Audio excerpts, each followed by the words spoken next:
in this episode.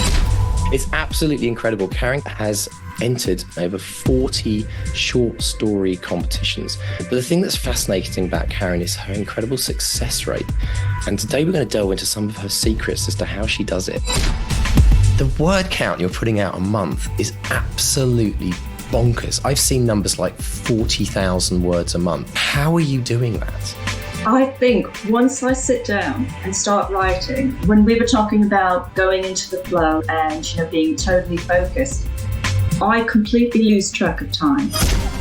I'd be feeling stressed. I'd go home. I'd say to my husband, I just need a little bit of time on my own. I didn't tell him I was writing. In fact, I started buying writing magazine and hiding them because I was almost embarrassed that he would say, well, what are you doing? I have to laugh as well, the idea of hiding a writing magazine. It's usually the opposite way around in a relationship. I don't want to write a newsletter. I want to write fiction. But I found a way to write my newsletters. It's my cat, Tiffany, who writes the newsletters. And I embody her, take on her personality because she's a very, very grumpy, snarky cat. My father was an infamous New York cop back in the 1970s. I don't know if you've heard of Frank Serpico.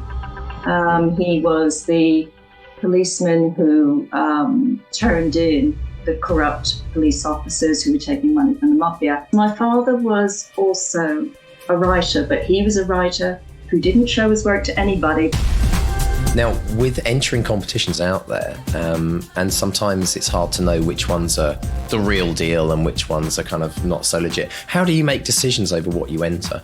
There are a few places that I trust. If somebody's interested in getting into short story writing and even entering competitions, what top tips that you would share with them?